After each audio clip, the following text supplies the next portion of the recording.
यह जगत सारा क्षणिक है और आत्मा एक नित्य है। आत्मा का अनुभव बस एकमात्र नित्य है।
चैतन्य स्वभावी भगवान आत्मा अनादि अनंत शुद्ध चैतन्य मात्र है। ज्ञान मात्र है।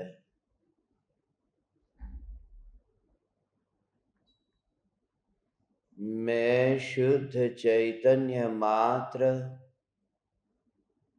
ज्ञान मात्र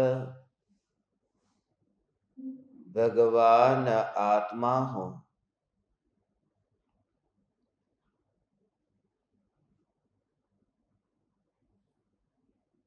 प्रति समय यह जागृति बनी रहे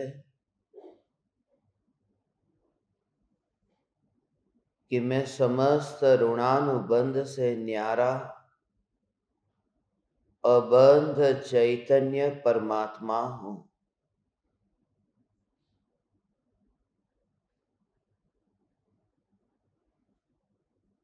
विकल्पों से बंधन है, विकल्पों से मुक्ति है।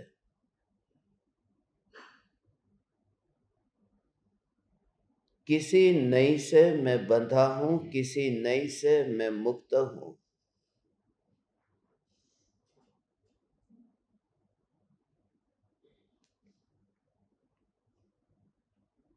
मगर इस प्रकार का विचार यही तो विकल्प है।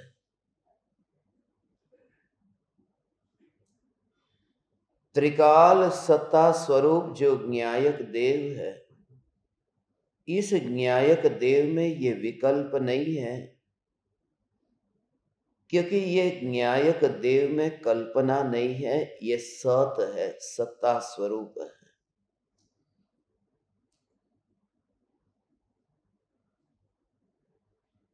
इस ज्ञायक देव में कोई क्षेत्र के भेद नहीं है, कोई काल के भेद नहीं है। इसलिए तो ये ज्ञायक देव अखंड है और एक है।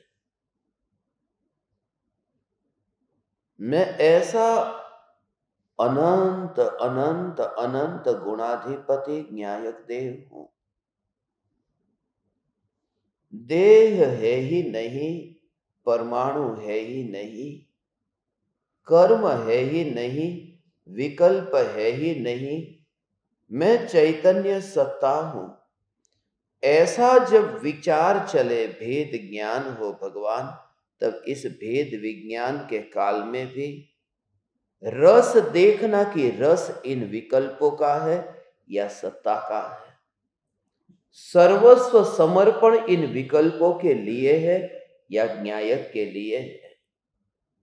अहोभाव महिमा भाव, इस चिंतन का अहोभाव है, महिमा चिंतन की है या फिर सत्ता की है। और सत्ता की महिमा हो तो निराकुलता का अनुभव होगा, और विकल्प की महिमा हो तो फिर आकुलता का वेदन होगा। लक्षण से ये भेद जानते हुए फिर पर से उपयोग अंतर्मुख होता है भगवान और अंतर में आता है। ऐसा में चैतन्य परमात्मा एक समय में उपयोग अंतर में ढल जाए और ये देह ऐसा ही ऐसा ही ऐसा ही रह जाए। उसके फिर विशेषों में वह जाएगा नहीं। वह दूसरा जो सोचता है वह सोचता है, मगर जो उस देह से विदा हो चुका है उसे उसके विशेषों में वह जाता ही नहीं है। महावीर भगवान का शरीर वो वज्र ऋषभ शरीर था। वज्र ऋषभ नाराज सहनन शरीर था। इतना बलवान शरीर था, इतना शक्तिशाली शरीर था, मगर ये विचार तो हम करते हैं। ऐसा विचार वे वितरागी परमात्मा नहीं करते। वहां तो विकल्प ही नहीं है। वहां विकल्प कहां? जो देह में रहता ही नहीं है उसका हिसाब वह नहीं करता। जो डिटेल में जाता है, जो एक एक को काट करके देखता है, वो किसका होता है? वो मुर्दे का पोस्टमार्टम होता है। और जिस मुर्दे का पोस्टमार्टम होता है वहां जो आत्मा था वह तो वहां से चला गया। यही तो ज्ञानी को लगता है। ऐसा ही दिखता है कि थोड़ी देर पहले चोट लग गई और थोड़ा खून निकला, और वहां पर जब वो जख्म पर जब ये मरहम पट्टी होती है तो ऐसा ही दिखता है कि जैसे मुर्दे का पोस्टमार्टम हो रहा है। मगर सिद्ध परमात्मा मुर्दे के पोस्टमार्टम में नहीं आते।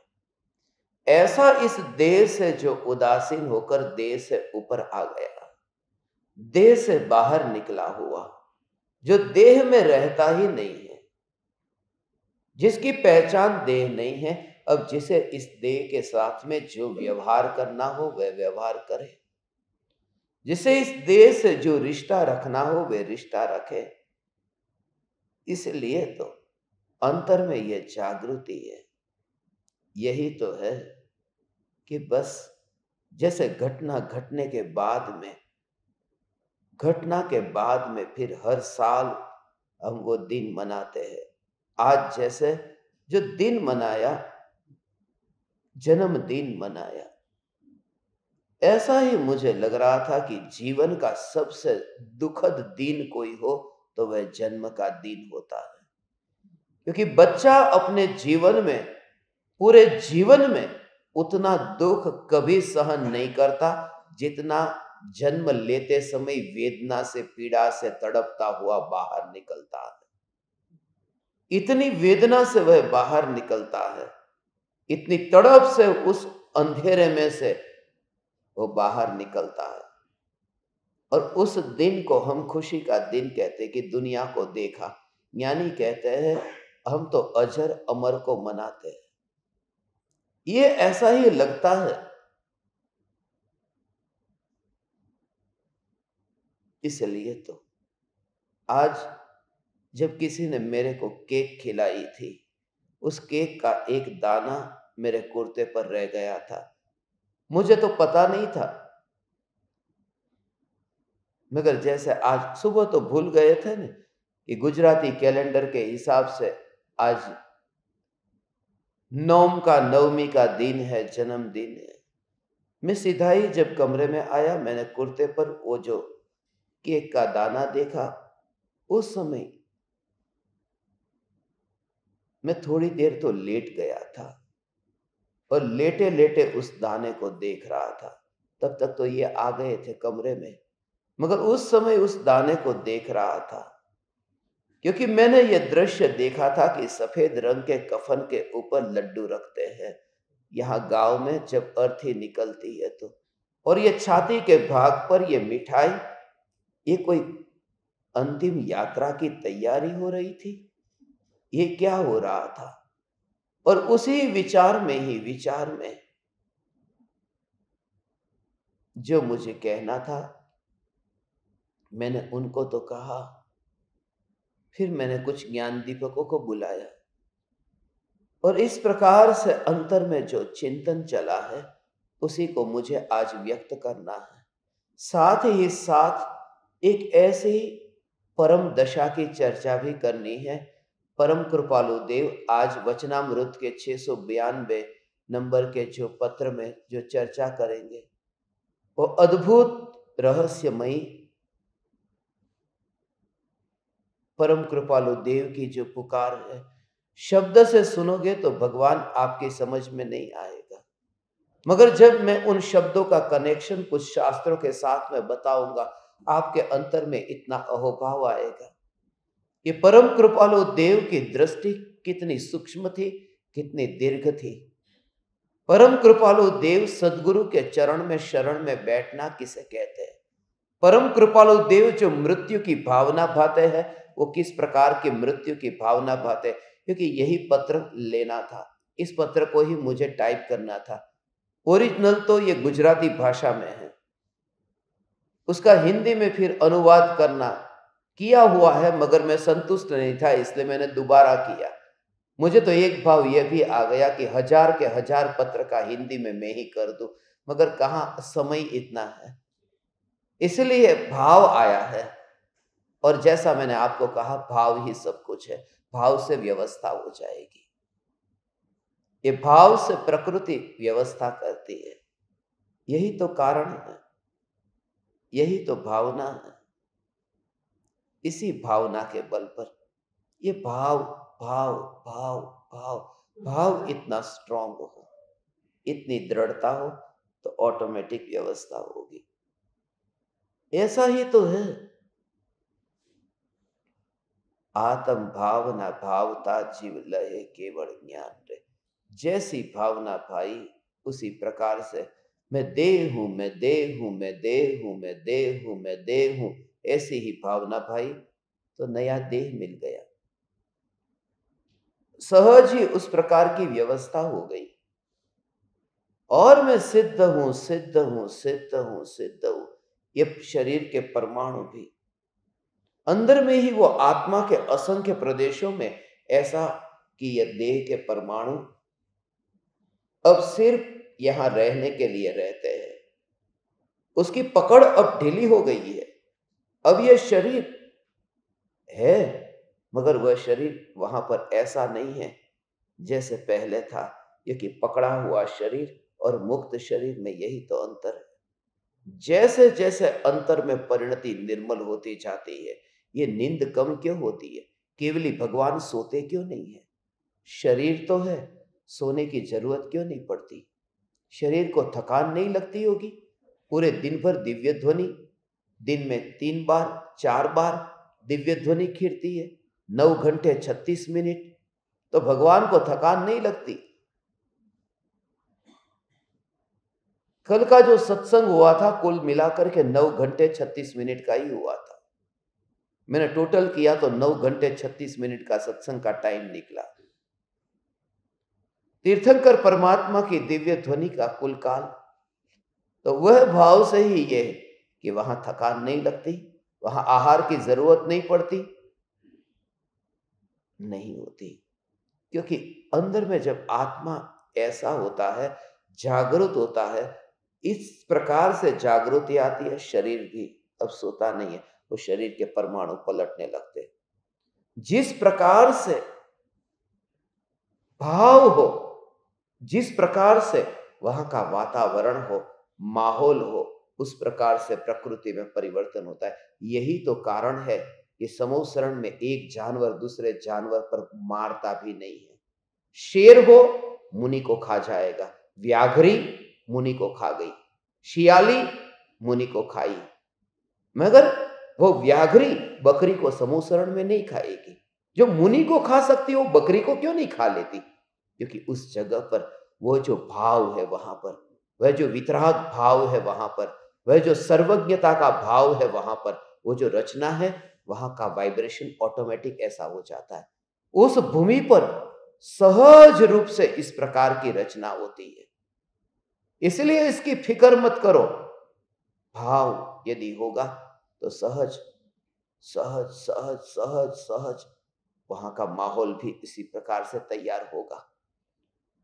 एक ही भावना, न्यायक की भावना, मैं न्यायक देव हूं, मैं न्यायक देव हूं, मैं न्यायक देव हूं।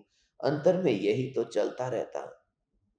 यही भावना, उसकी भावना जो है, यही विचार, यही चिंतन और उस प्रकार के कर्म भी ऐसे ही। वो मानना अचानक नहीं होता। जब बच्चे का जन्म होता है तब वो बच्चा क्या मानता है? मैं बेटा हूं, मैं बेटा हूं। उस बच्चे को किसी ने सिखाया नहीं है कि तू बोल मैं बेटा, ऐसा मत बोल बेटी। वो बच्चा अपने को पुरुष क्यों मानता है? उसको किसने सिखाया कि मैं पुरुष हूं? वो तो अभी बच्चा है ना, उसे तो स्त्री पुरुष का कुछ भी नहीं पता था ने। वो भाव का परिणाम, अंदर की भावना।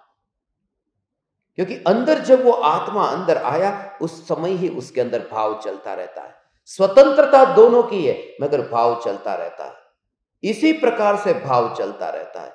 मैं पुरुष हूं, मैं पुरुष हूं, मैं पुरुष हूं, मैं पुरुष हूं, मैं पुरुष हूं। अंदर में ही अंदर में वो मान्यता। तो वहां शरीर तो बना है, दोनों का शरीर है, माँ भी है, पिता भी है, परमाणु दोनों है, मगर पुरुष हूं, पुरुष हूं, पुरुष हूं, पुरुष हूं। अंदर में आत्मा में चलता है। स्त्री के परमाणु नष्ट हो जाते हैं, पुरुष के परमाणु विकसित होते हैं, वो बेटा होता है। मैं स्त्री हूं, मैं स्त्री हूं, मैं स्त्री हूं, मैं स्त्री हूं। स्त्री के परमाणु विकसित होते हैं, पुरुष के परमाणु खत्म हो जाते हैं। वो जो आत्मा का अंदर का जो अनुभव जो होता है, उसकी जो श्रद्धा होती है, वो तो गर्भ से ही शुरू हो गई थी। वहां से ही तो ये देह। ये बात अलग है कि उसके भव ऐसे थे, उसके कर्म के उदय ऐसे थे, वो सब बात अलग है। मगर यहां जो मूल कारण वो भावों पर है। तुम जो भाव पाते हो तुम वो हो जाते हो। तुम पुरुष का भाव पाते हो, तुम पुरुष हो जाते हो। संभावना दोनों की थी, तुम्हें कुछ भी हो ना सकता, मगर ऐसा ही है। वे ही माता पिता, कोई बेटा पैदा होता है, कोई बेटी पैदा होती है। आत्मा तो कहां से आया? मगर वहां पर उस समय वो उस प्रकार के कर्म की होनहार थी। ऐसी ही प्रकृति की व्यवस्था ही इस प्रकार की हो जाती है। ये हमारा यहां पर मिलना, मैं जो तुमसे वादा करता हूं, मैं तुमसे जो ये छाती ठोक के कहता हूं कि तुमको ये अनुभूति होगी होगी और होगी, किसके बल पर कहता हूं? क्योंकि जब इस काल में इस प्रकार का चैतन्य का अहोभाव आता है, तो वितराग पुरुष का वचन ये कहता है कि निकट काल में सम्यक दृष्टि होने वाले को ही ये भाव आता है, और किसी को नहीं आता, और किसी को नहीं आता। ये भावों का, अंदर में भावों का रूपांतरण ऐसा होता है। वो उसी प्रकार से आपका आत्मा, एक मिथ्या दृष्टि बच्चा भी ये सोच सोच करके बेटा बेटा बेटा बेटा बेटा बेटा बेटा, और वो शरीर बेटा हो जाए, तो हम तो जो है वह सोचना है ना, वो तो नहीं है, वो सोचा और हो गया। मैं तो सिद्ध हूं, सिद्ध हूं। सिद्ध कैसे नहीं होगा? वो झूठा सोच करके झूठा बन जाता है। यहां सत्य का विचार करके अनुभव क्यों नहीं होगा भगवान? होगा। इसलिए दृढ़ता रखो, तुम निश्चय रखो। इसी के बल पर तो मैं तुम्हें कहता हूं, यहां कोई स्त्री क्यों मैं नहीं देखता हूं? ये क्यों स्त्री नहीं देखता हूं? इसी वजह से नहीं देखता हूं। यहां कोई पुरुष क्यों नहीं देखता हूं? इसी वजह से नहीं देखता हूं। क्योंकि ये सिद्धांत जो है, उस सिद्धांत को मैं समझ चुका हूं। ये यहां पर निकट काल में जो सम्यक दर्शन पाने वाला, वह यहां पर चलता फिरता चिंतन चल रहा है, चिंतन खुद चल रहा है। वो सम्यक दर्शन ऐसे पाता है। एक बल अंदर से तुम्हारे अंतर में ऐसा बल आ जाएगा। ये ध्रुव का जो भाव तुम्हारे अंतर में, ये जो कनेक्शन फील होता है, ऐसा कनेक्शन फील होता है जब इतना पता चल जाता है, तुम्हारे विकल्प का पता चलता है, तो फिर इतना कैसे नहीं पता चलता? अंतर ही अंतर में, अंतर ही अंतर में, यही भावना। इसी वजह से तो ये कोई तैयारी नहीं थी, अभी मुझे ये भाव आया, नहीं तो मैं पहले ही कह देता। ये देखो आज 24 तारीख है और महावीर भगवान का आज कथा का लिया। 24 का कनेक्शन मुझे जोड़ना था, वो अभी याद ही नहीं आया था, अभी याद आया। 24 तारीख है और महावीर भगवान, महावीर भगवान, ओ ओ ओ ओ ओ, ये स्मरण में आए। यही तो कारण है, महावीर भगवान का दिन है, 24 तारीख का दिन है, आज 242 नंबर का बोल लिया था। 42 बरस गुजराती कैलेंडर के हिसाब से पूरे हुए, और इसी वजह से जो ज्ञान का प्रकरण चल रहा था, ऐसी शक्ति होती है आत्मा में, अंतर में ही अंतर में ऐसा भाव। कृपालु देव कहते हैं तू भाव ऐसा भा, ऐसी भावना भा कि वहां पर वितराग परिणति, वहां पर ऋणानुबंध से मुक्ति के लिए निमित्त भी ऑटोमेटिक आते हैं। हमारे पास में एक मच्छर तक नहीं आता, कृपालु देव के पास में इतने मच्छर क्यों जाते हैं? मच्छर जाते हैं क्योंकि वहां ऋणानुबंध अब जल्दी समाप्त होने वाला है। हम मच्छर को आने नहीं देते, हम कहते अगले भव में आना, अभी तो खिड़की बंद करके रखेंगे क्योंकि हमें भटकना है। कृपालु देव कहते हैं आ जाओ, अब हमारा भव नहीं है, यहां पर ही समाप्त करना है। ये जो दृष्टि है कृपालु देव की, उस दृष्टि को आज हम यहां बहुत गहराई से कहना है, हम समझेंगे। सुनिए भगवान, बहुत कुछ कहना है।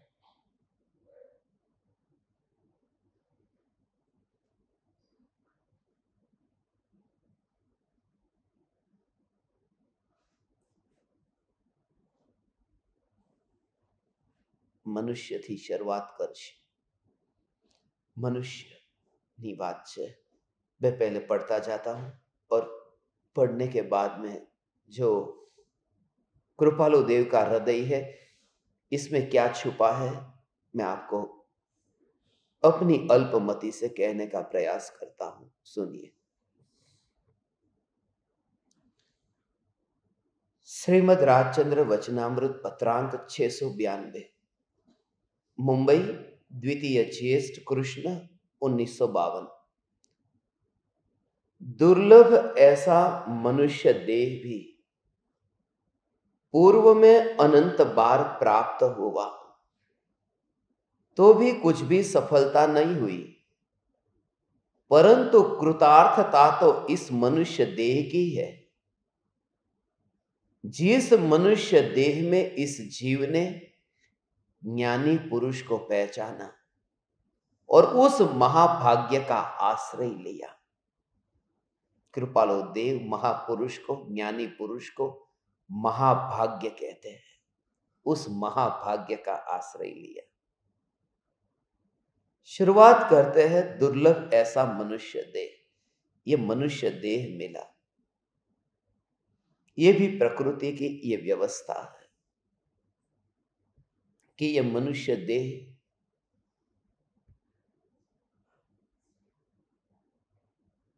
इस भव में हमें मिला। न नारकी बने,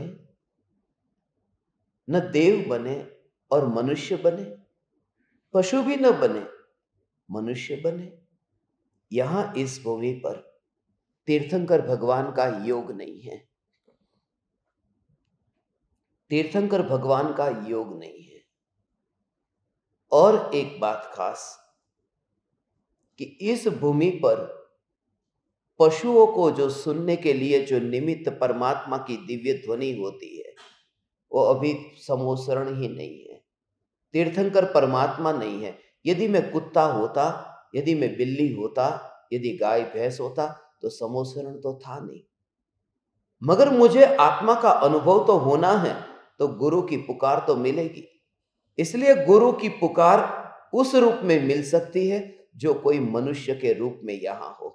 तो इस भव में मैं इस भूमि पर इस काल में मनुष्य के रूप में जन्मा हूं, तो सबसे पहला संकेत यह है कि कुछ ऐसा पाना था जो जानवर को नहीं मिलता है, वह है दिव्य ध्वनि। वो दिव्य ध्वनि मुझे मिलनी थी, पहली बात ये। मगर मनुष्य तो बहुत बने हैं, उन सभी को तो नहीं मिलती। फिर मुझे ये दिव्य ध्वनि जो सुनाई देती है, ये क्यों? और अचानक पहली बार, क्योंकि आप में से ज्यादातर साधक ऐसे हैं जिन्होंने पहली बार सुना है और यहां आए हैं। ऐसा नहीं कि जिन्होंने 2-4 साल सुना और विचार किया कि सोचता हूं कि यहां जाना या नहीं जाना। पहली बार सुनते ही जिनको लगा कि ये जो वाणी है उसमें कुछ ऐसा है जो जगत में नहीं है, नहीं मिल सकता तुम्हें, क्योंकि गुरुदेव की यही विशेषता है। फिर से कहता हूं, ये मैं वचनामृत तो उनके पढ़ता हूं ने, क्योंकि इन वचनों में इतनी महिमा है। ये तो दुर्भाग्य है उनका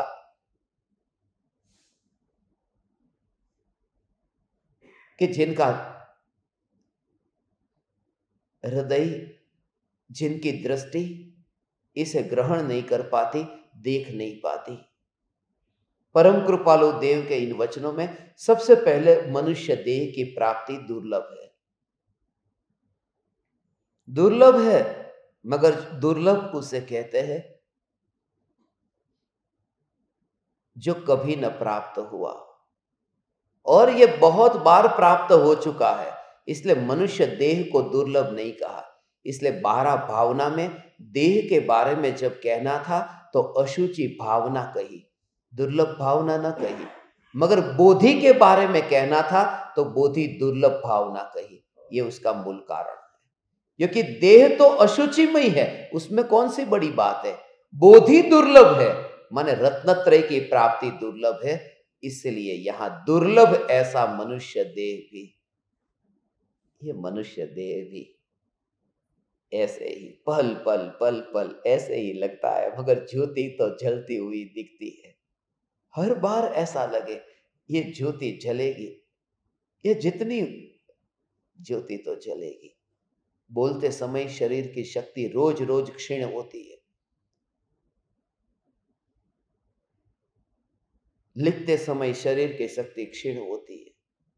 तो ऐसा ही लगता है जैसे ज्योति तो जल रही है मगर मोम पिघल रहा है, ये शरीर पिघल रहा है, ये शरीर गल रहा है, मगर ज्योति का उस मोम के साथ में क्या रिश्ता है। ज्योति का मोम के साथ में कोई रिश्ता नहीं होता। यही भाव, ये भाव मुझे उस समय आया था, ज्योति को देखा था, क्योंकि यहां पर वो मोमबत्ती तो रखी नहीं थी। आज आप लोगों ने वो बर्थडे सेलिब्रेट करते हैं तो मोमबत्ती रखते हैं, वहां पर फूंक मारना, तुम्हारी ये कमी रह गई। तो वहां पर मैंने मोम को देखा नहीं, मगर जब मैंने वो केक बा को खिलाया तो यहां पर मोम दिखाई दी, और यहां बत्ती को देखा मैंने कि ये जो बत्ती जल रही है वो मोम से अलग है। मोम तो जलता है, बत्ती नहीं जलती। मैं मोम से अलग बत्ती हूं, चैतन्य ज्योति हूं। क्रिया वो चल रही थी, विचार में वही चल रहा।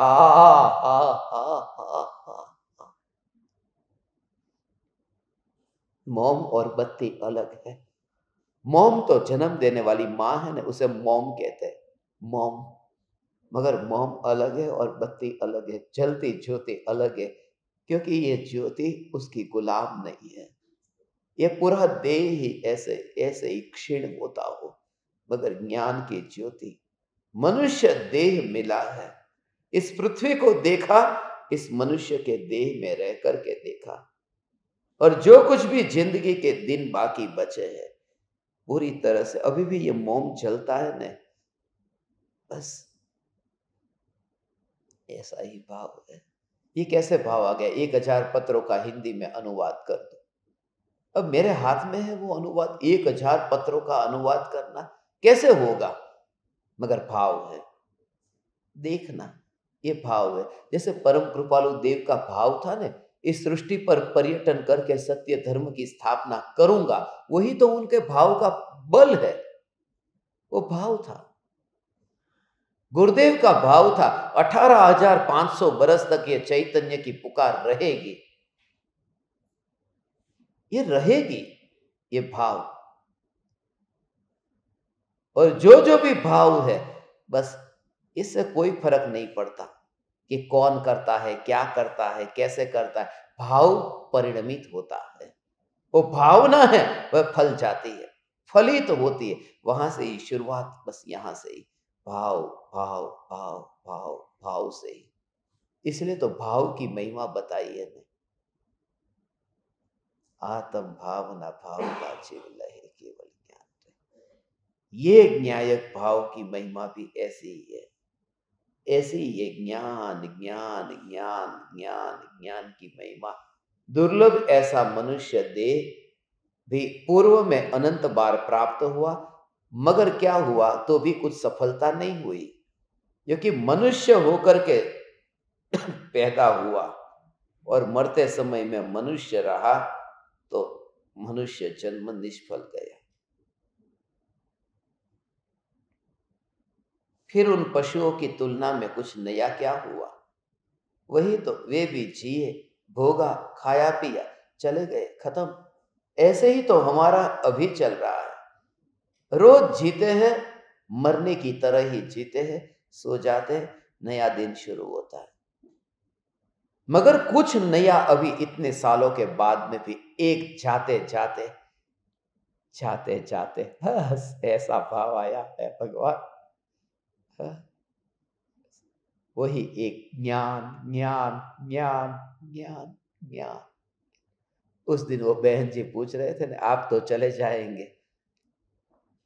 उस समय में एक गाना गाने वाला था, जाते जाते वो हमें अच्छी निशानी दे गया।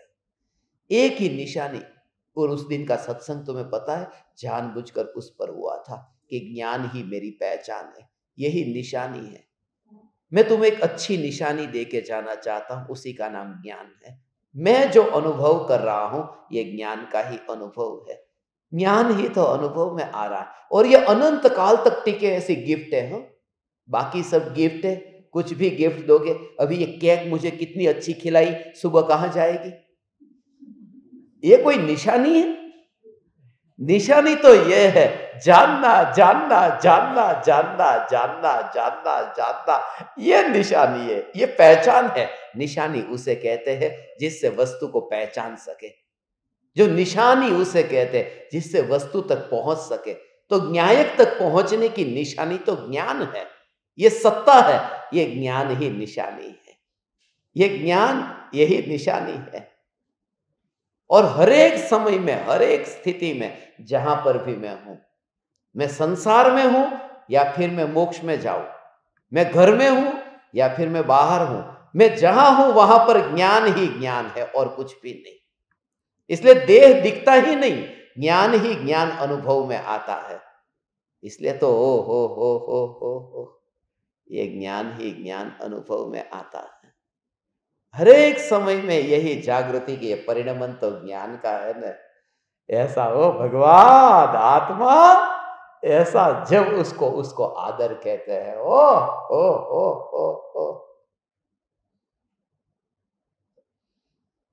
वो वहां पर रहता नहीं है। पर्याय में भगवान आत्मा धारण होता है, मगर भगवान आत्मा को कोई विकल्प नहीं है। ऐसा भगवान आत्मा जो पर्याय में वहां धारण होता है, उस समय उतना भी भाव नहीं है। ऐसा वितराग पुरुष ने बताया गया, ये चैतन्य का मार्ग है भगवान। हो। एक एक समय में जहां जहां देखा, ऐसे वस्तु को देखता है तो ज्ञान ज्ञान ज्ञान ज्ञान ज्ञान ज्ञान, ऐसा ही अंतर में प्रवाह बहता है। वो उसी प्रकार से, अब तुम्हारी समझ में आया, ये उसी प्रकार से वो चने की दाल जो है, ये चने की दाल, चना होता है ना, चना, उस चने में सब में व्याप्त जो रहता है वो आटा। वो जो चना, चने का 3 होता है, चना, चने की दाल और चने का आटा, ये सब उसमें सब व्याप्त है। क्या है कि चना व्याप्त है। कोई भी मिठाई आप खाओगे तो सब में व्याप्त क्या है कि चना। मोहन थाल होता है ना, उसके अंदर बेसन आता है कि नहीं आता? उसके अंदर आता है बेसन। अब वहां पर, अब गाठिया में क्या आएगा? बेसन आएगा। अब कढ़ी में क्या आएगा? बेसन आएगा। बूंदी में क्या आएगा?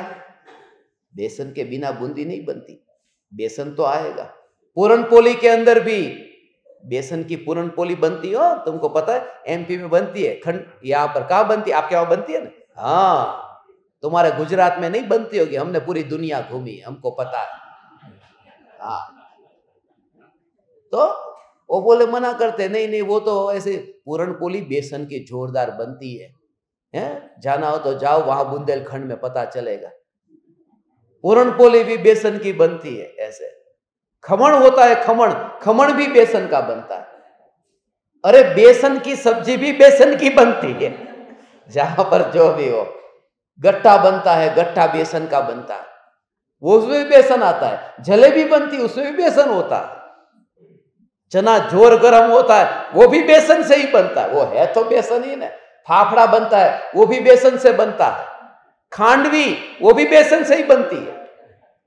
अरे लड्डू जो बनते हैं वो भी बेसन से बनते हैं, शिरा बनता है वो भी बेसन से बनता है, पूरी भी बेसन से बनती, क्या क्या नहीं बनता। तो इस प्रकार से मेरे अंदर विचार चला है कि सब में व्याप्त कौन है? बेसन। कुछ भी तू खाता है, यदि तेरा बेसन का त्याग है तो तू वो नहीं खा सकता, क्योंकि इन सब में जो व्याप्त है वो बेसन है। और जो इन भेदों में नहीं जाता तो वो सब में बेसन का अनुभव करता है। ऐसे ज्ञानी इन भेदों में न जाए, एक एक पर्याय के ज्ञान की पर्याय के भेदों में न जाए तो ज्ञान ही अनुभव में आता है।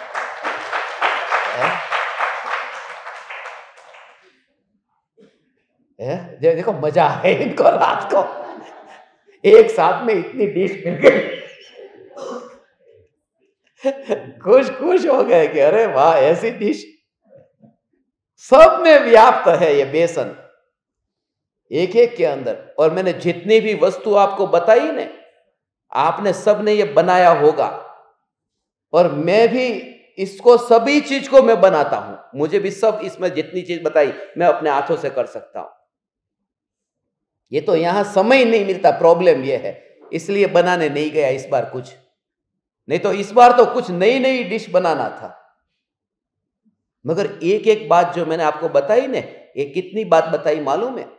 एक एक एक एक बात बताई, ये पूरी संसार से मोक्ष की यात्रा पूरी बता दी। ऐसी संसार से मुक्ति आ गई उसमें, क्योंकि 1 से 14 गुणस्थान को पार जब करता है और मोक्ष में जाता है तो सब में व्याप्त उसको पहले, दूसरे, तीसरे, चौथे, ये सभी गुणस्थानों में, 14 गुणस्थानों में और मोक्ष में भी वह ज्ञान ही अनुभव करता है। पहली जैसे बेसन से बना क्या? मोहन थाल। तो मोहन थाल माने मोह, वो पहला गुणस्थान। मैंने एक एक को गुणस्थान में घटित किया है कि पहला गुणस्थान जो मोह है, उसमें मोहन थाल जब खाता है तो बेसन का अनुभव करता है। माने तो माने, मगर अनुभव तो बेसन का है ऐसा अनुभव तो बेसन का ही उसको होता है। પછી આમ જ્યારે ગાંઠિયા પાડે तो जे दूसरा गुणस्थान तो पढ़ने का गुणस्थान होता है, पढ़े। हम गांठिया पाड़े तो दूसरा गुणस्थान माने गांठिया का गुणस्थान। और तीसरे गुणस्थान में क्या होता है? मिश्र प्रकृति होती है। तो कढ़ी में क्या होता है? द्विदल हो जाता है, मिश्र हो जाता है, इसलिए कढ़ी को तीसरे नंबर पर रखा है। और चौथे नंबर पर बूंदी रखी है, क्योंकि इतना अंश भी चख लिया ने, लड्डू तो जब चखेंगे तब चखेंगे, इतना अंश चख लिया कि बस सिद्धों का सुख भोग लिया। सिद्धों का सुख भोग लिया, चौथे गुणस्थान में वही रस आ गया। अब ऐसा पूर्णानंद चैतन्य प्रभु मैं हूं। ये पंचम गुणस्थान जब आता है तब पूर्ण पोली खाता है। ऐसा हो कि 5 अणुव्रत को धारण करता है, पंचम गुणस्थान होता है, और पूर्ण पोली में भी पीपी होता है। पंचम गुणस्थान के 5 व्रत, पूर्ण पोली का भी पीपी।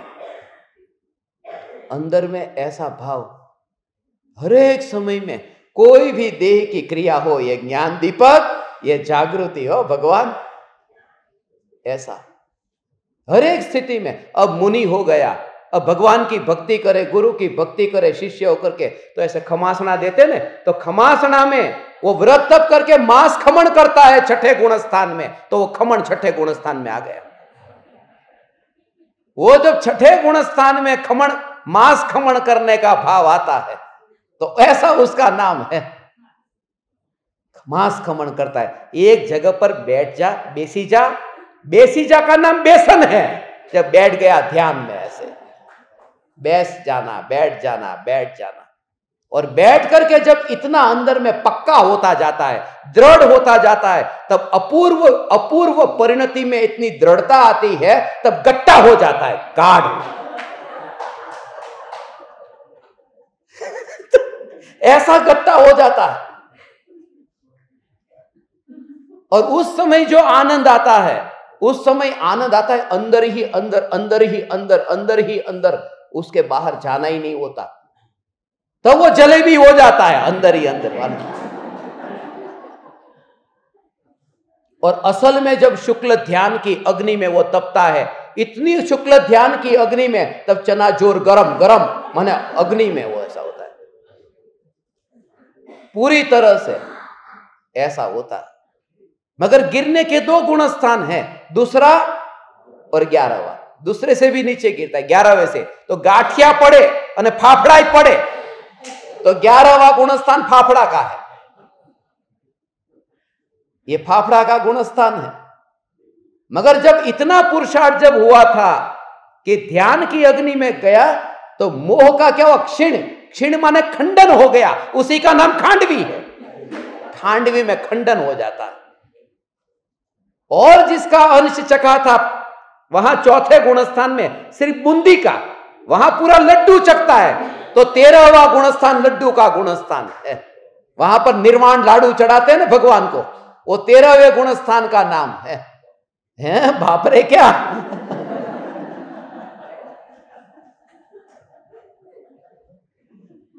ऐसा लोक के अग्रभाग पर जाकर के सर्वोच्च शिखर माने टॉप पर, यहां सिर है ना, ये सिर टॉप पर आता है, तब 14 गुणस्थान सबसे अंत में टॉप पर आता है, उसको शिरा कहते हैं, ये ऊपर का भाग। हाँ। और तब जाकर के मोक्ष की यात्रा पूरी होती है। ये पूरी माने है बेसन की पूरी, बेसन की पूरी। तो इस प्रकार से ये पहले गुणस्थान का जो स्वभाव, उससे मोक्ष तक का जो स्वभाव है, ये पूरे मोक्ष तक के स्वभाव में। अब बात मुझे ये बतानी है, बस बस अब फाफड़ा मत पाड़ो यहां।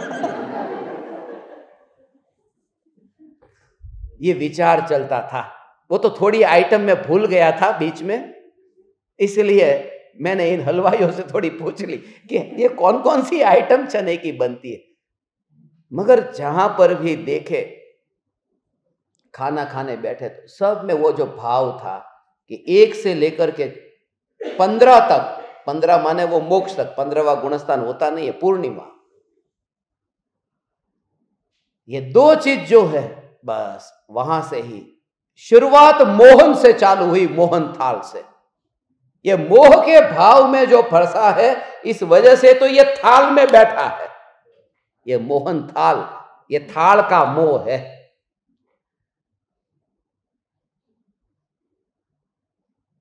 और अंत में गया वहां पूरी परिपूर्ण मोक्ष की यात्रा है। बात इतना था, इतनी थी कि सब में व्याप्त जो बेसन, वो जो है, चना जो है, वो सब में है। और जैसे ही जीभ पर आए, वो उसकी नजर में ना आए, वो बात अलग है। तो विशेष व्यंजनों के आग्रह वाला व्यक्ति बेसन का अनुभव करता होने पर भी वो कल्पना करता है कि मोहन थाल आया, ऐसा गाठिया आया, कढ़ी आई, वो बेसन का अनुभव है। ऐसे ही अलग अलग ज्ञेयों के व्यंजनों की रुचि के कारण ज्ञान अनुभव में आता होने पर भी ये कल्पना ऐसी हमने की है कि ये जगत अनुभव में आ रहा है। वो जगत नहीं है, ये ज्ञान ही ज्ञान में अनुभव में आता है। भगवान आपके रात्रि भोजन का त्याग कराने के लिए मिच्छामि दुक्कडम। देखिए, ये सब भोजन की बातें आ गई नहीं यहां पर रात के टाइम पे।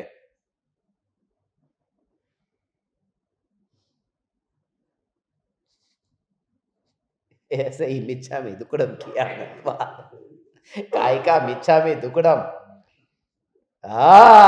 ऐसा है। ओ है।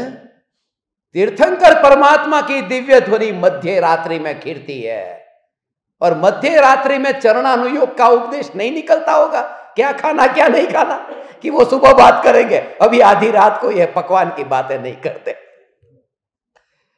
ये तो बात ऐसी है कि चैतन्य स्वरूप कैसे भी करके मैं कहीं पर भी देखूं, मुझे ज्ञान जानने में आता है, अनुभव ज्ञान का ही होता है भगवान। ऐसा हो, ये तो खाने का, अभी पहनने का वो कर लूंगा, एक दिन में ज्यादा डोज हो जाएगा। मगर कहीं पर भी जहां जहां पर हो जाए, कोई भी स्थिति हो, पहले गुण स्थान में, दूसरे गुण स्थान में, तीसरे गुण स्थान में, ये सब का जो अनुभव में आता है, ये ज्ञान ही ज्ञान अनुभव में आता है। परम कृपालु देव का जो बोध है, ये मूल बोध कि मनुष्य देह जो प्राप्त हुआ भगवान, और ज्ञानी पुरुष को हमने पहचाना नहीं। वह मनुष्य देह सार्थक है जिस देह में रह करके जो आंखें ज्ञानी की पहचान कर ले, ऐसे वो देह धन्य हो गया। ऐसा ये देह धन्य हो गया है। ओ ओ ओ ओ ओ ओ ओ ओ ऐसा भाव आता है, भक्ति का भाव। गुरु को देखा ने तो गुरु को देख करके कि अरे ऐसा ऐसा भाव, ओ हो, इस देह को आहार भी देता है कि इस देह ने गुरु के दर्शन किए हैं। इतना अहोभाव, इस देह को भी अभी टिका के रखने का भाव आता है। इस देह कोई गिफ्ट होती है कि इसको उपयोग मत करो, ये उनकी दी गई भेंट है, इसको घर में संभाल के रखो, क्योंकि उनकी यादें हैं। ये आंखें हैं, ये गुरुदेव की यादें हैं। ये आंखें हैं, ये कृपालु देव की यादें हैं। ये आंखें हैं, ये आंखें हैं, ये आंखें, ये समय सार की यादें हैं। ऐसा इसी भाव से हो, इसी भाव से वो जब वहां पर गजपंथा में, अब वहां पर तो धूप होती है, तो वहां पर क्या होता है कि पानी की बोतल मानो लेके गया, तो वो वहां पर ठंडी बोतल हो तो उसमें आंख के ऊपर ऐसी रखे, तो आंख इतनी जलती हो तो वहां पर आंख का ऐसा करे। अब वहां आईना तो है नहीं, मगर ये कैमरा है ना वहां पर, उसमें ही ऐसा देख करके ये देखते हैं कि आंख अभी कैसी लाल है, आंख को क्या हुआ, तो ऐसे देखता हूँ। मगर उस समय ये भाव आता है, ये उस समय जब ज्ञान से ये न्यायक भाव प्रकाशक का जब पूरा उसका ट्रांसलेशन चल रहा था और उसको जब देख रहा था, तो उस समय वही भाव आता था। ऐसा भाव आता था कि जिन आंखों ने इस समय सार को देखा है, जिन आंखों ने समय सार को पढ़ा है, इन आंखों की रक्षा के लिए ये बोतल लगाता हूं, सुख के लिए नहीं, इन आंखों को और सुरक्षित रखने कि हे कुंद कुंद आदि आचार्यों, आपके आगम को और पढ़ सके, इन आंखों के लिए ये मैं खाली, इसमें मेरे को आंखों को बचा करके उसमें से सुख नहीं लेना है, मगर इतना अभी राग का भाव, हे कुंद कुंद आदि आचार्यों, ये भाव अभी आता है। ये धन्य है ये आंख जिन आंखों ने आपके इन वचनामृत के पत्रों को पढ़ा है। ऐसा समझकर, शरीर का रस नहीं है, मगर वो अहोभाव, कृपालु देव उसी को कहते हैं। कृतार्थता तो इस मनुष्य देह की है जिस मनुष्य देह में इस जीव ने ज्ञानी पुरुष को पहचाना है। भगवान इस देह में पहचाना है। ऐसा एक एक देह को, इस हाथ को अब मैं दूसरे काम में नहीं लगाता। ऐसा ऐसे लोग हैं जिनके घर पे, जिनकी गाड़ी में मैं बैठ गया एक बार, फिर उन्होंने उस गाड़ी को बेचा न हो, उन्होंने उस गाड़ी को उपयोग भी न किया हो, गैरेज में पड़ी हो, खराब हो गई, एक बार बैठ लिया। मगर यहाँ की ये हाथ, जिन हाथ ने मेरे गुरु के चरण को छुआ है, इन हाथ का अब मैं दुरुपयोग न करूंगा। ऐसे ही जो मस्तक जो मेरे गुरु के चरण में चुका है, इस मस्तक से अब कोई बुरे भाव न आए, कोई बुरे विचार न आए। एक एक समय में ये देह माने, इसलिए कृपालु देव कहते हैं इस मनुष्य देह को तो आत्मार्थ के लिए अब उसका उपयोग करना। आत्माना માટે હવે આ શરીરને ગાળ છે, આત્મા માટે એમ કે આ ધર્મ આત્મા માટે ગાળ છે। અનંતવાર એવી રીતે દેહ માટે, ભોગો માટે આ દેહને ગાળ્યો છે। એવી રીતે કોણ સાંભળે આ વાતને, પણ એવી રીતે પહાડ ઉપર એ રણમાં પોક મૂકવા જેવું છે, कोई समझने वाला नहीं मिलता। और उसमें तुम ऑनलाइन जब मिलते हो न, तब कुछ भाव अपने व्यक्त कर पाता हूँ, तो थोड़ी तसल्ली मिलती है कि कोई ऐसा है जिनको ये मेरी भावना बताता हूँ। जो भाव आता है, ऐसा ज्ञानी पुरुष को पहचाना, उस महाभाग्य का आश्रय लिया। आश्रय लिया, ये चरण को छुआ, ये परम कृपालु देव के चरण को छुआ। समय सार की ऐसी एक एक पंक्ति, आत्मसिद्धि शास्त्र की वो एक एक पंक्ति को ऐसे ही छूना होता है। वो स्मरण भी धन्य है, स्मरण भी धन्य है। ऐसा ही है। इसलिए ओरिजिनल जो वड़वा में आत्मसिद्धि शास्त्र है, जिनकी तस्वीर वो आत्मसिद्धि शास्त्र के अक्षर को भी यदि तुम भाव से यदि वहां पर छू, तो वहां पर तुम्हें अंतर्नाद ऐसा उठेगा, तुम खुद ऐसे, तुम्हारा शरीर, तुम्हारा आत्मा ऐसा अनुभव करेगा। मगर महत्वपूर्ण बात है भाव, भाव ऐसे। आज जो इजिप्त में जो पिरामिड है, वो पिरामिड, वो पत्थर कितने वजन वाले पत्थर है और किस तरह से वहां पर रखे गए, कौन लेके गया होगा आपको। उस जमाने में तो क्रेन भी नहीं थी, कैसे लेकर के गए होंगे उन पत्थरों को वहां पर। और बिल्कुल ऐसे जैसे खुला रेगिस्तान, खुला जंगल जैसा, और वहां पर ये पत्थर ऐसे सेटिंग करके रखे। मगर प्रकृति की व्यवस्था उस प्रकार की हो जाती है, और ऐसा अंदर से नाद आता है।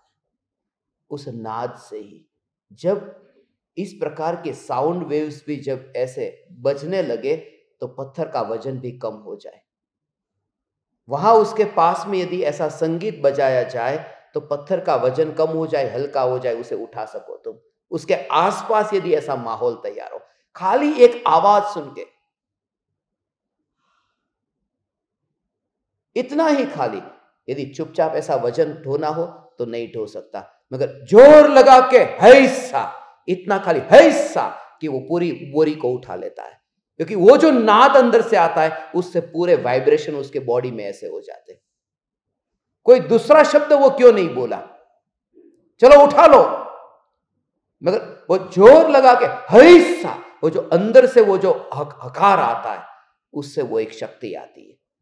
मैं आपको कहता हूं, ये जो भाव का कनेक्शन है, ये बहुत, इसलिए तो हमारे पास में कुछ नहीं है। हे कृपालु देव, आपकी भक्ति करने के लिए सिर्फ भाव ही है, वस्तु नहीं है, भाव ही है। महाभाग्य आपका हमने आश्रय लिया, ये हमारा महाभाग्य।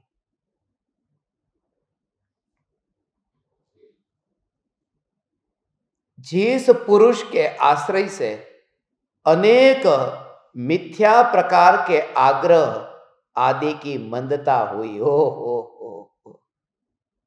उस पुरुष के आश्रय से यह देह छूट जाए, यही सार्थकता है। ओ जिनके आश्रय से आग्रह मिट गए, उनके आश्रय से देह भी मिट जाए तो मंजूर है।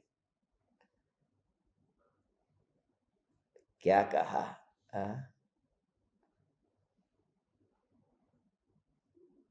अब मिथ्या प्रकार के आग्रह आदि की मंदता हुई है, अब फ्लेक्सिबल हो गया है। तो उससे जो अनुभव हुआ ना, उस अनुभव से लगता है पहले जड़ता इतनी थी कि मैं दिगंबर ही हूं, पहले जड़ता ऐसी थी मैं श्वेतांबर ही हूं। ये पर्यूषण तो दिगंबर के पर्यूषण चल रहे हैं, ये तो बोलना पड़ता है। मानो इतने दिन तक श्वेतांबर दिगंबर, ये तो खाने पीने का कि इनका अभी हरि का त्याग, इनका हरि का त्याग, उस बात को एक और यदि रहने देते तो क्या होता। लोग कहते ना सावन महीने में वहां पर कोई मांस का त्याग करता है और बाकी के टाइम में मांस खाता है, तो क्या मतलब है। तो हम क्या करते हैं, ये 8 दिन हरी नहीं खाई, पहले भी खाई, बाद में भी खाई, और भी न जाने कैसे कैसे हम और इतने बड़े बड़े पाप करते, मगर वहां पर हम इतने अटके हुए हैं, वो बात समझ में नहीं आती। उसका कारण था, उसके पीछे भी वो तो जो 49 डेज का जो कारण था, ऐसे ही वो बात अलग थी, ये बात अलग है, दोनों काल अलग अलग है। 49 की बात, 47 days into 7, एक बरसात होती है 7 प्रकार की, दूसरी 7 प्रकार की, ऐसे 7 प्रकार की 7 बरसातें होती है, तो 49 डेज तक। तो तब जाकर के वो भाद्रपद नंबर की 5 पंचमी आती है। ऐसे ही आषाढ़ महीने से शुरू होती है कि तब से लेकर के, तो वो 49 डेज पूरे होते हैं चौथ के दिन, और फिर पंचमी से ये पर्युषण शुरू होते हैं। वो उस काल की बात है जब उत्सर्पिणी काल चालू होता है, तब की बात है कि तब जब पूरा यहां पर प्रकृति में विनाश हुआ होता है, कलयुग में से जब सतयुग आता है तब बरसात शुरू होती है। तब तो सब मांसाहारी हो जाते हैं छठे काल में। तो जब छठे काल में से जब ऊपर का काल आता है तब ये 49 दिन के लिए बरसात होती है, और उस समय प्रकृति फिर धीरे धीरे धर्म शुरू होता है। तो उस निमित्त से हम ये आषाढ़ महीने के 49 डेज गिन करके आज के दिन से ऐसा कहते हैं कि चलो पर्युषण चालू हो गया पंचमी से, ऐसा वो उसका कारण कि उस दिन हम पर्युषण मनाते हैं, वहां पर हरी वनस्पति उगना चालू हो गई, इस वजह से हरी वनस्पति का। मगर असली उसका जो कारण है, वो असली कारण तो हरी वनस्पति में पानी की मात्रा ज्यादा है। वनस्पति के साथ में जो पानी की मात्रा ज्यादा है वो मूल कारण।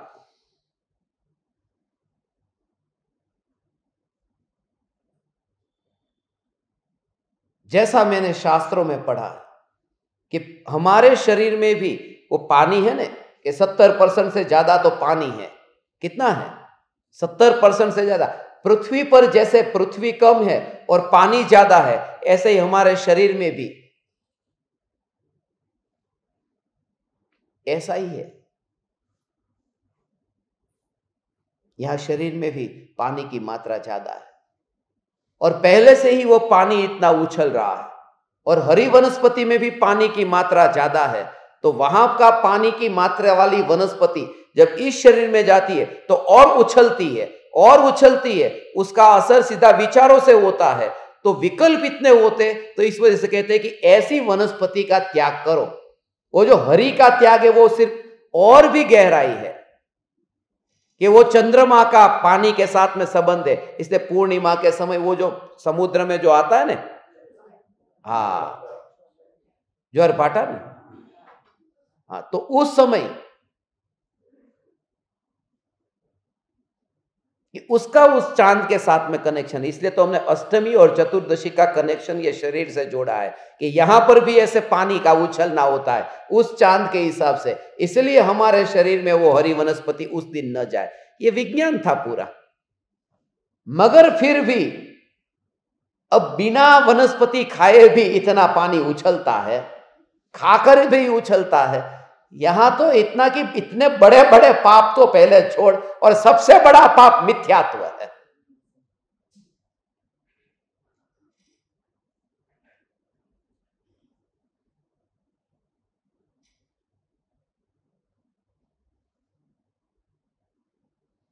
ऐसे ही आया तो पर्युषण मरचा मूक्या, हे મને મરચા કેમ મૂક્યા? पर्युषण ચાલે છે, ખબર નથી તમને? અરે માફ કરજો, તમને મરચા મુકાઈ ગયા તો।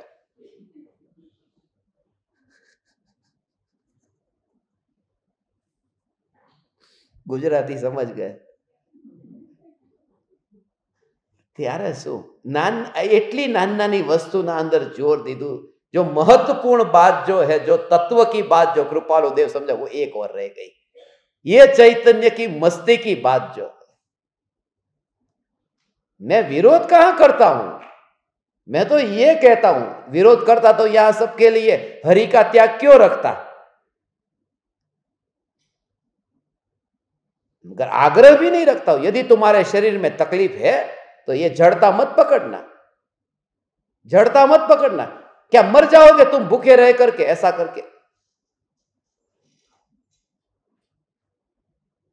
शरीर की अनुरूप तप व्रत शरीर की शक्ति के अनुसार होते हैं, जबरदस्ती नहीं होते हैं, बस यही कारण है। अभी ये सत्पुरुष उस पुरुष के आश्रय से ये देह छूट जाए, यही सार्थकता है। जन्म जरा मरण आदि को नाश करने वाला आत्मज्ञान जिसमें रहता है, उस पुरुष का आश्रय ही जीव को जन्म जरा मरण आदि का नाश कर सकता है। ओ हो, क्योंकि वही यथा संभव उपाय है। क्या कहा? ये कहते हो ज्ञानी के अंदर क्या है?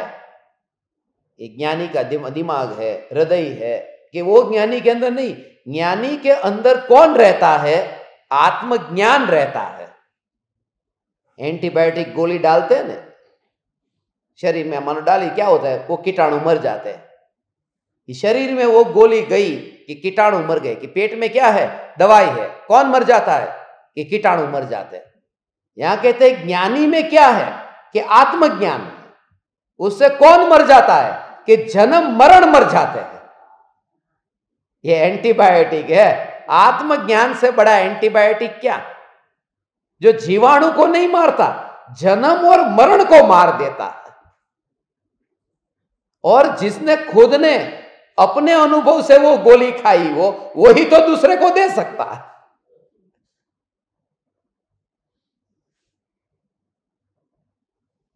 मगर कसौटी कर लेना अच्छी तरह। यहां पर तो सब अनुभव से सब देते हैं कि नहीं गोली। एक बार यदि गला बैठ गया हो तो दरवाजे के पास में, मेरे पास में 4-5 लोग तो आ जाते हैं।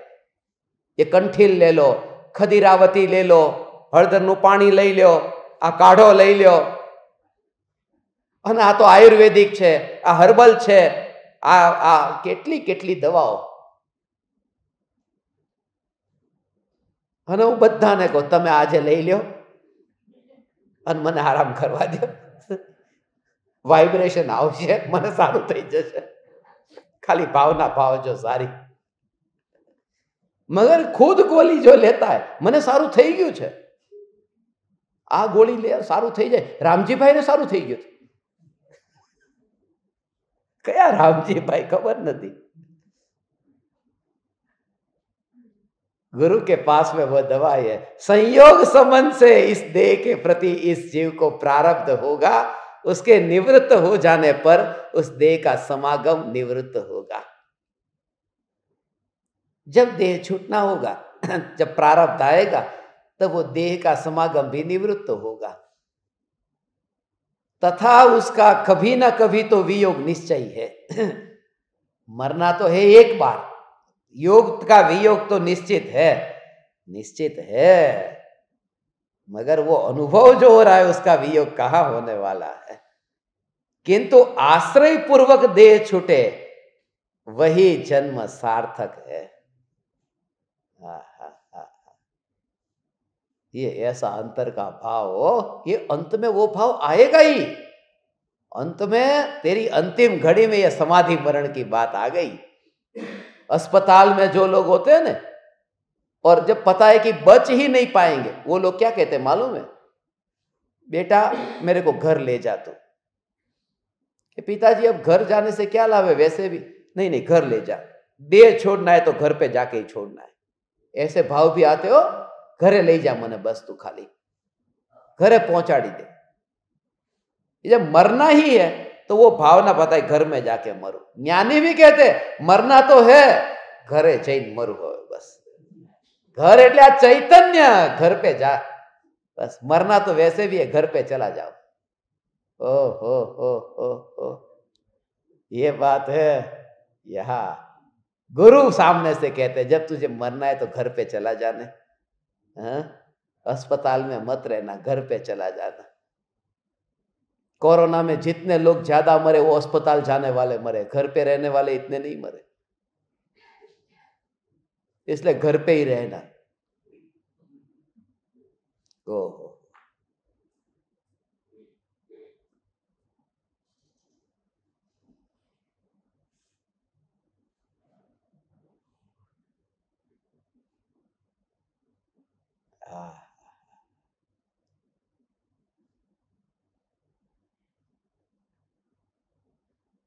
वितराग पुरुष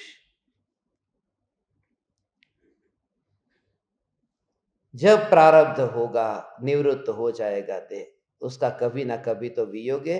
मगर मरना है तो आश्रय पूर्वक देह छूटे। आश्रय पूर्वक माने वह एक तो गुरु का आश्रय और यहाँ चैतन्य का आश्रय, ये दो भावना है। व्यवहार से गुरु की बात कही, निश्चय से अपनी बात समझना। जिस आश्रय को पाकर जीव उसी भव में अथवा भावी ऐसे थोड़े काल में भी स्वस्वरूप में स्थिति करे। ये जो मेरा अंतिम मरण हो, गुरु तेरे घर पर हो, ऐसा कुछ आता है ना भजन, किसको आता है वो भजन? नहीं आता। किसी को आता था, कोई गाता था पहले। हाँ आता है ना।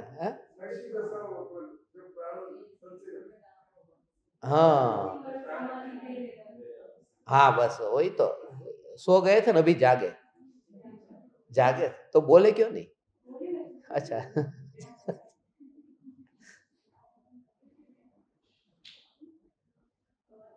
वो धीरे से बोले होंगे, वो मरण की घड़ी में आवाज थोड़ी धीरे धीरे हो जाती है, मेरा अंतिम मरण प्रभु तेरे द्वार पे।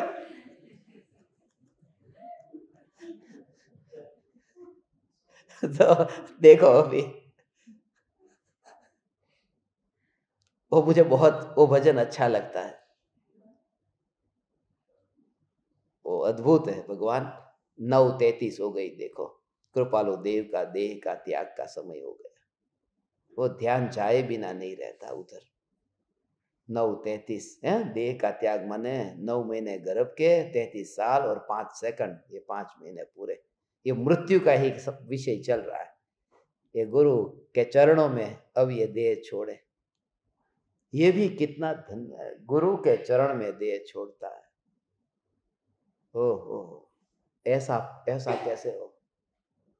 बस ऐसे ही अपने हाथ को गुरु के चरण में ऐसे छू लिया और देह छूट गया।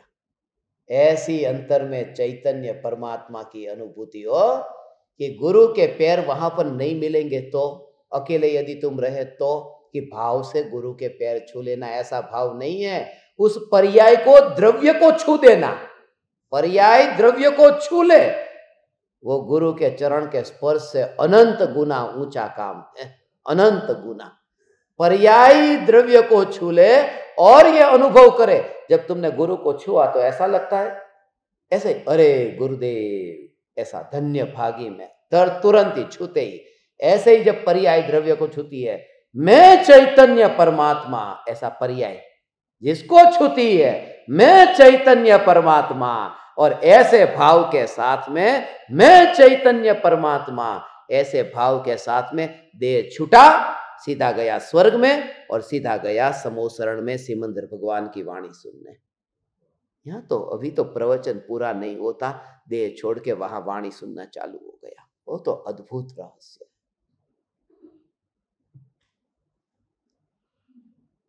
ऐसी तैयारी अभी से, मैं चैतन्य परमात्मा, ये स्पर्शना है गुरु की। भगवान ओ क्या कहते हैं, ये देखो,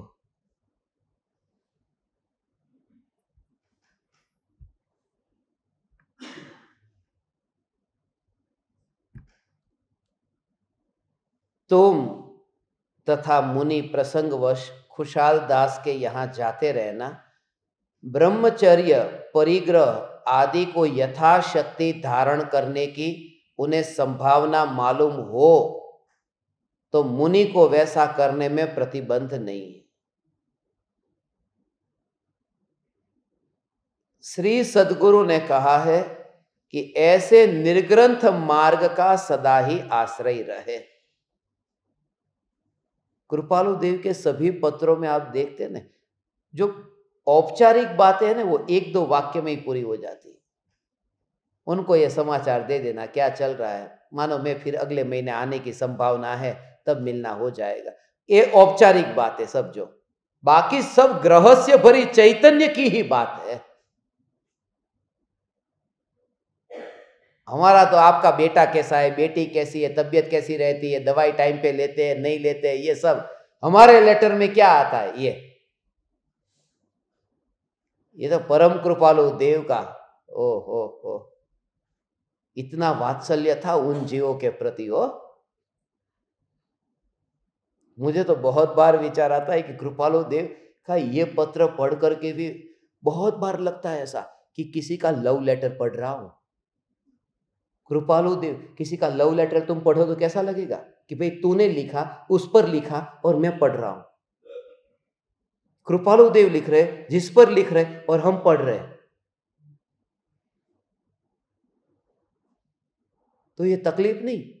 एनवलप में जाए नहीं तो तकलीफ है, पोस्ट कार्ड जाए तो तकलीफ नहीं है, क्योंकि वहां खुली किताब है।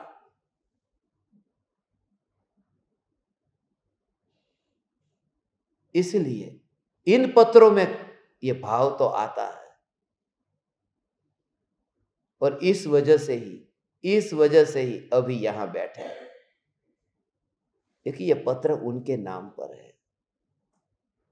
ये तो भाव इसमें से निकाल करके, निचोड़ करके मैं आपको आपकी भाषा में बताता हूं कि इसका असली रहस्य यह है। ये देह छूटने का असली भाव यह है। बाकी इसलिए मैं डिटेल में वहां नहीं जाता हूं ना। ये खुशहाल दास को वहां पर क्या कहना, मुनि को क्या कहना, उनका जो कहना था, उनका जो जीवन था, उनके अंदर अंदर में सौभाग्य भाई को, अंबालाल भाई को, जेठा भाई को वो जो कहना था, जुठा भाई को वो जो कहना था, उसकी डिटेल में क्यों नहीं जाता हूं। ये उनका पर्सनल था, उसमें मुझे नहीं जाना। जो तत्व उन्होंने समझाया है वो हमारे जीवन में उपयोग में आता है ना, बस।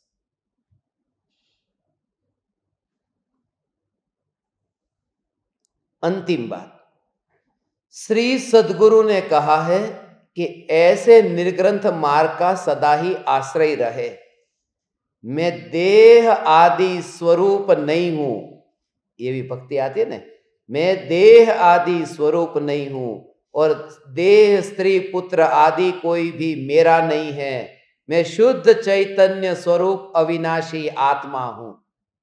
आत्मा छू। ये मैं देहादि स्वरूप નથી, એ જે છે ને, તો હું દેહાदि स्वरूप નથી।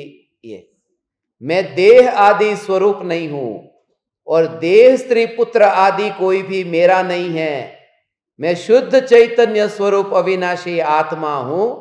इस तरह आत्म भावना करते हुए राग द्वेष का क्षय हो। ये भावना की फिर बात आई। इसलिए आज ये भावना भावना भावना ये आपको बताता हूं ना कि भावना भवनाशिनी है।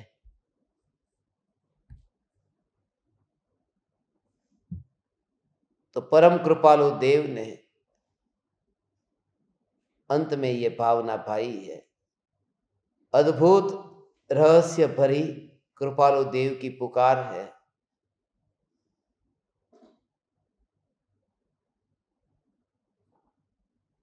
आज के इस पावन दिन, महावीर भगवान के दिन 24 तारीख को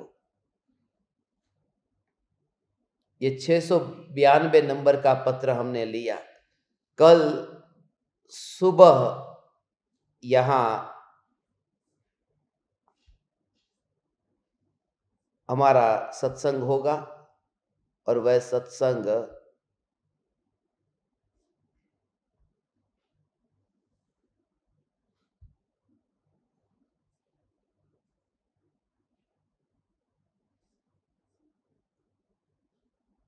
कल 25 तारीख को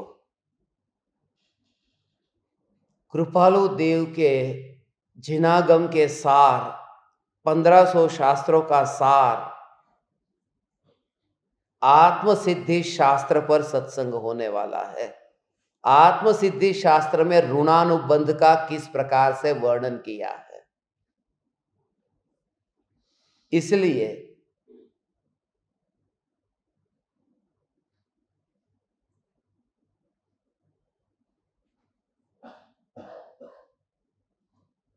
कल सुबह हम यहां पर मिलेंगे। आप इसी प्रकार के भाव से संयोग की चिंता किए बिना, परिणामों की चिंता किए बिना, सिर्फ भावना, इतनी भावना है कि मैं ज्ञान मात्र हूं। भावना से क्या हो जाएगा? भावना के अलावा ऐसा कुछ भी नहीं है जिससे हो सकता है। एक भावना ही है जिससे अपना हित होगा। इसलिए यही भावना भा, करने की भावना मत भा, सिर्फ अनुभव हो रहा है, बस यही भावना। भावना माने यही भाव। ज्ञान में ज्ञान अनुभव में आ रहा है। 9:42 हो गई, 9 महीने माँ के गर्भ के और 42 साल बाहर के, ये कुल मिलाकर 9:42 पूरे हुए। और हम भी पूरी की यात्रा करें ऐसी पवित्र मंगल भावना के साथ आप समस्त ज्ञान दीपकों को, आप परमात्माओं को मेरे हृदय के अंतःकरण से प्रणाम करता हूँ। मेरे प्रणाम स्वीकार करें।